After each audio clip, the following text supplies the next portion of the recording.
declaraciones, por ahí nos pidieron algo sobre lo de los homicidios, con lo que comenzó el año, y luego vamos con unas declaraciones sobre un homicidio en Cartago y un allanamiento que hubo de allá.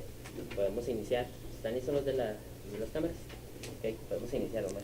Muy bien, respecto al accidente aéreo ocurrido antier en el sector de Corazalito, en Guanacaste, estamos revisando y analizando las posibles causas del hecho. Las mismas pueden enfocarse de momento como hipótesis, tenemos tres, desde el punto de vista de alguna situación climática, desde el punto de vista de algún desperfecto mecánico, o desde alguna situación, alguna falla de tipo humano. No tenemos certeza de momento qué ocurrió, pero estamos trabajando básicamente en esas tres líneas.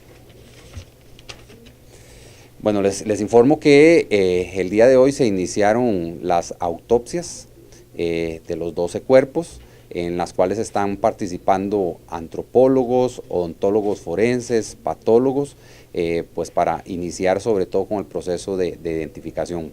Debemos indicar que esto no es ni fácil ni sencillo, puesto que las condiciones de los cuerpos por el tema de la temperatura que fueron sometidos son condiciones difíciles de trabajo y análisis.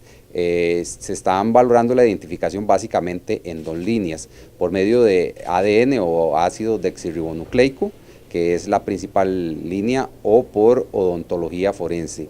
Hasta este momento de las 12 víctimas tenemos 8 registros dentales, que ya los tenemos a la mano pues para realizar las comparaciones. Lo que se debe hacer, o el proceso, es abrir las bolsas donde vienen los cuerpos, tratar de cada uno de estos cuerpos hacer una identificación de acuerdo a tamaño, posibles edades y alguna característica que podamos ver visualmente. Posterior a esto, tratar de buscar en los cuerpos las muestras de ADN. Estas se obtienen básicamente de huesos que estén en buenas condiciones, que no hayan sido sometidos a alta temperatura, y ya con estas muestras pues hacer las comparaciones. Este proceso, como les digo, no es sencillo. Ya teniendo esas muestras y las logramos obtener de todos los cuerpos, la morgue judicial o patología forense lo debe pasar al laboratorio de ciencias forenses para valorar si esas muestras son aptas. Determinando que son aptas, debemos obtener muestras de familiares cercanos a las víctimas, que en el caso de los extranjeros pues resulta complejo, ya bien sea o que nos manden las muestras de los Estados Unidos, de donde ellos son originarios, de Nueva York y Florida, o que familiares directos de ellos vengan acá al país para tratar de obtener un resultado en ese sentido. Como les digo, hasta que no tengamos certeza de la identificación, pues tenemos que estar trabajando en estas líneas. Es importante decir que ya estamos en contacto cercano con la Embajada de los Estados Unidos en el país para que nos proporcione la información que consideren oportuna, y también con la comunidad judía, visto que algunas de estas personas pertenecían a este grupo y también nos están colaborando en obtener información, en tener contacto con la familia, pues para tratar de tener esa identificación al 100%. Básicamente es eso. Vamos con las preguntas, me levantan la mano por favor. Iniciamos con Gustavo de La Nación. Perdón, de Amelia Rueda. Don Michael, esos 8 registros dentales que ustedes tienen son de los extranjeros fallecidos, algunos de los y ¿cuánto tiempo prevé que puede tardar lo que es de los cuerpos? Tenemos los registros dentales de los 2 nacionales, que resulta sencillo porque obviamente ellos viven acá y tenían sus tratamientos acá, y de 6 extranjeros. El tiempo es relativo. Lo primero que tenemos que determinar es si logramos obtener muestras de esos 12 cuerpos. Como les digo, para obtener esas muestras pueden ser de piezas dentales incluso, o de huesos que estén en buenas condiciones y que no hayan sido carbonizados.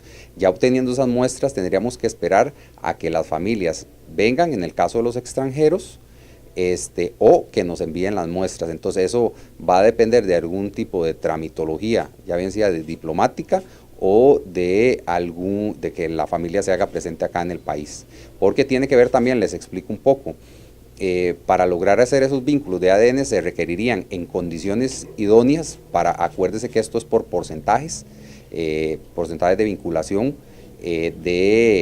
por ejemplo, de los adultos, de los extranjeros adultos fallecidos, papá o mamá si es posible, o de la mayor cantidad de hermanos para poder establecer esos porcentajes. Entonces, como ustedes podrán ver, el asunto no resulta ser fácil. Vamos con George. Sí, aquí. Sí, señor. Mire, respecto a lo que usted mencionó de la embajada, que era algo que quería preguntarle, si nos puede decir más en detalle en qué están hablando, si ellos han ofrecido alguna colaboración, etcétera. Claro, los contactos desde ayer son cercanos. De hecho, ellos han, tanto, y aquí hay que mencionarlo en esa dimensión, tanto la comunidad judía como la Embajada de los Estados Unidos han estado dando información, por ejemplo, haciendo contactos con familia para obtener estos registros dentales que ya tenemos, para explicarles cuál es el trámite que se debe seguir, para explicarles un poquito lo que tenemos hasta el momento, de cuáles fueron las circunstancias del accidente. Entonces ellos han estado pues en una relación bastante cercana con el organismo para compartir información que nos sea útiles a nosotros y ellos para que le expliquen a la familia un poco de las circunstancias que se dieron en el accidente. Pero solo para aclarar, en el tema de la comunidad judía, ¿es solo la comunidad judía o también con la Embajada de Israel? Con las dos.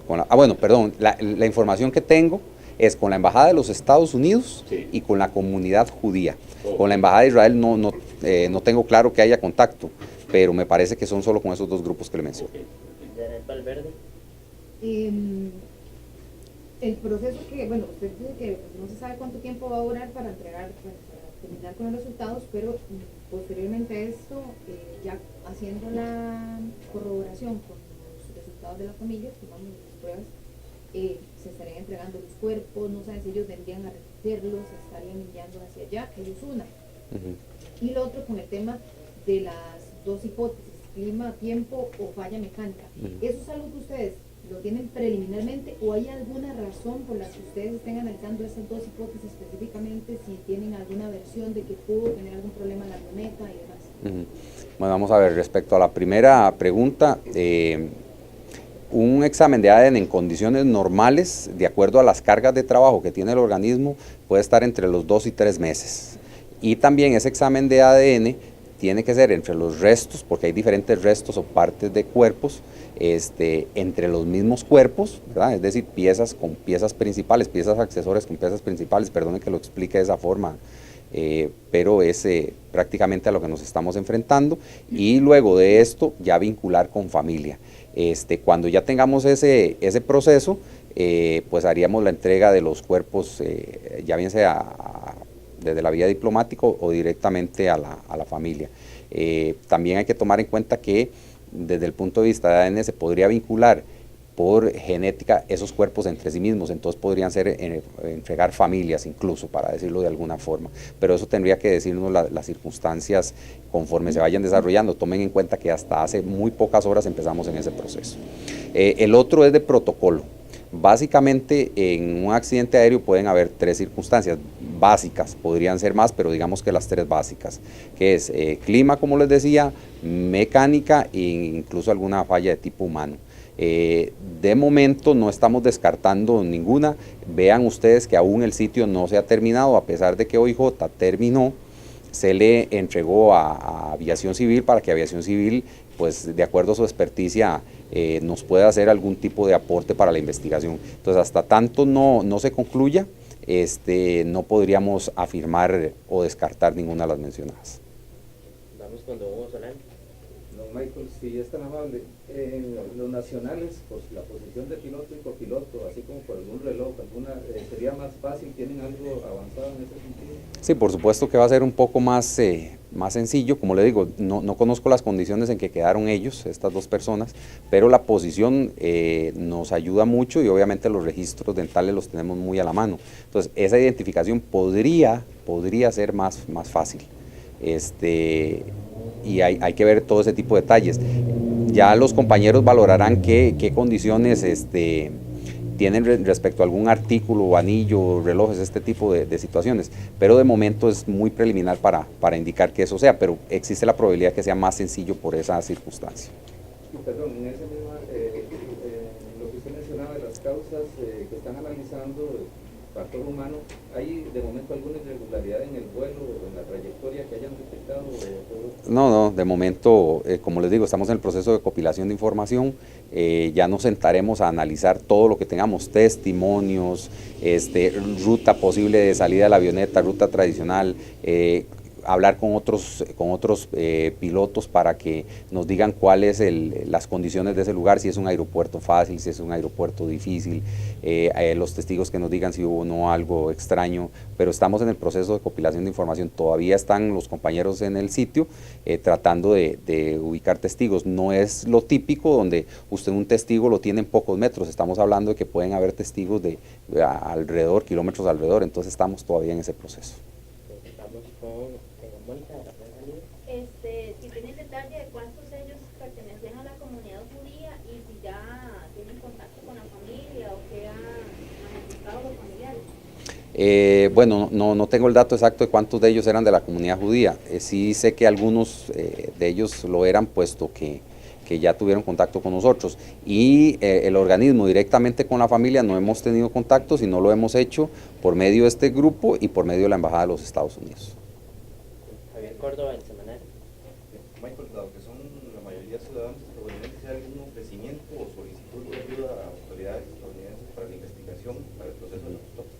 Sí, como le digo, las conversaciones van en la línea de que luego de que se haga el análisis hoy, y sabe ya teniendo conocimiento de qué tipo de muestras tenemos y si de todos los cuerpos tenemos muestras, pues que ellos nos colaboren, ya bien sea en que vengan familiares directos y que sean útiles para la comparación, porque no todo familiar necesariamente es útil en un porcentaje alto, o que nos envíen muestras que nos puedan servir para la identificación. Básicamente en esa línea ha ido los requerimientos de ambas partes. Pero digamos, de la investigación de las causas del accidente. De momento ellos hicieron el ofrecimiento y estamos valorando todavía qué nos dice Aviación Civil respecto al manejo del sitio ya propiamente en su área de experticia. Enrique de Roy. Buenos días. Buenos días. Sé que hay mucha cautela con respecto a la investigación, las autopsias, pero cuando nos está hablando de un proceso complejo, difícil, estamos hablando de días, semanas. Ha hablado de que un promedio de un caso normal serían incluso meses. Para darnos una idea de cómo de rápido va a ir ¿En el ADN o en el accidente como tal? En el ADN. Como le digo, de acuerdo a las cargas de trabajo que tiene el organismo, habitualmente